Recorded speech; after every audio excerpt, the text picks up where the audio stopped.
സംസ്ഥാന സർക്കാർ പരിപാടികളിൽ വന്ദേമാതരം ആലപിക്കുന്നത് പതിവായിരിക്കുന്നുവെന്ന് CPIM സംസ്ഥാന സെക്രട്ടറി. BJPയുടെ ബി ടീമായി സർക്കാർ പ്രവർത്തിക്കുകയാണ്.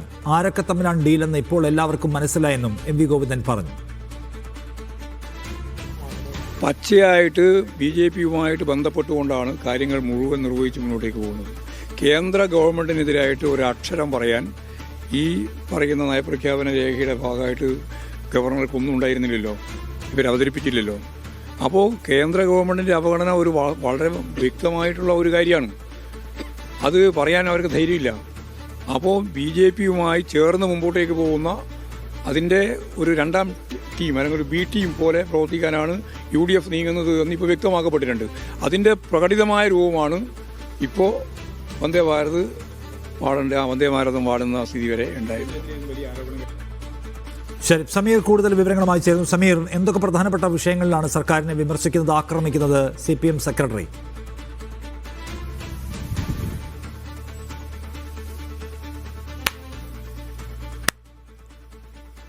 LDFുമായാണ് BJPക്ക് ബന്ധമുള്ളതെന്നും CPM ആണ് BJPയുടെ ബി ടീമായി പ്രവർത്തിക്കുന്നത് എന്നുള്ള ആരോപണമാണ് UDFന്റെ ഭാഗത്തുനിന്ന് ഉണ്ടായിരുന്നത്. എന്നാൽ അതിപ്പോൾ തിരിച്ചടിക്കുകയാണ് MV ഗോവിന്ദൻ. അതിൽ ഏറ്റവും പ്രധാനപ്പെട്ട കാര്യം അദ്ദേഹം പറയുന്നത് മറ്റെങ്ങും ഒരു കാലത്തും കേട്ടുകേൾവിയില്ലാത്ത വിധത്തിലേക്ക് സംസ്ഥാനത്ത് വന്ദേ മാതരം പാടുന്ന ഒരു സാഹചര്യം ഉണ്ടാകുന്നു. നയപ്രഖ്യാപനത്തിൽ പോലും അത്തരം കാര്യങ്ങൾ ഉണ്ടാകുന്നു. മാത്രമല്ല, നയപ്രഖ്യാപനത്തിൽ കേന്ദ്ര സർക്കാരിനെ വിമർശിക്കുന്ന ഒരു ഭാഗം പോലും ഉണ്ടായില്ല.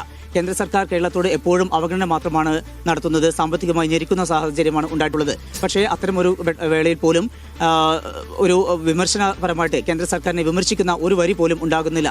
അത്തരമൊരു സാഹചര്യത്തിൽ മനസ്സിലാക്കേണ്ടത് അത് കോൺഗ്രസ് അല്ലെങ്കിൽ സർക്കാർ തന്നെ BJPയുടെ ബി ടീമായി പ്രവർത്തിക്കുന്നു എന്നുള്ളതാണ്. അതിന്റെ ഏറ്റവും ഒടുവിലത്തെ ഉദാഹരണമായിട്ടാണ് വന്ദേ ഭാരതം അത് ഇങ്ങനെ വിവിധ ഇടങ്ങളിൽ ഇങ്ങനെ ആലപിച്ചുകൊണ്ടേയിരിക്കുന്ന ഒരു സാഹചര്യം ഉണ്ടാകുന്നത്, നയപ്രഖ്യാപനത്തിൽ പോലും അത് ആവർത്തിക്കുന്നത് എന്ന കാര്യം കൂടിയാണ് MV ഗോവിന്ദൻ പറയുന്നത്. ഏതായാലും ഇപ്പോൾ സർക്കാരാണ് BJPയുടെ ബി ടീമായി പ്രവർത്തിക്കുന്നത്. അതിപ്പോൾ എല്ലാവർക്കും ബോധ്യമായി. നേരത്തെ തങ്ങൾക്കെതിരെയായിരുന്നു അത്തരം ആക്ഷേപം ഉന്നയിച്ചിരുന്നത്. എന്നാൽ ആ ആക്ഷേപ വസ്തുതയില്ലാത്തതാണ് എന്ന് ഇപ്പോൾ എല്ലാവർക്കും ബോധ്യമായി. മാത്രമല്ല, സർക്കാരാണ് ബി ടീമായി പ്രവർത്തിക്കുന്നത്, BJPയുടെ ബി ടീമായി പ്രവർത്തിക്കുന്നത്. നൽകിയത് കോഴിക്കോട് നിന്ന് MV ഗോവിന്ദൻ, CPIM സംസ്ഥാന സെക്രട്ടറി. സമീപ സംഭവങ്ങളെ മുൻനിർത്തിക്കൊണ്ട് ഗവൺമെന്റിനെ വിമർശിക്കുകയാണ്.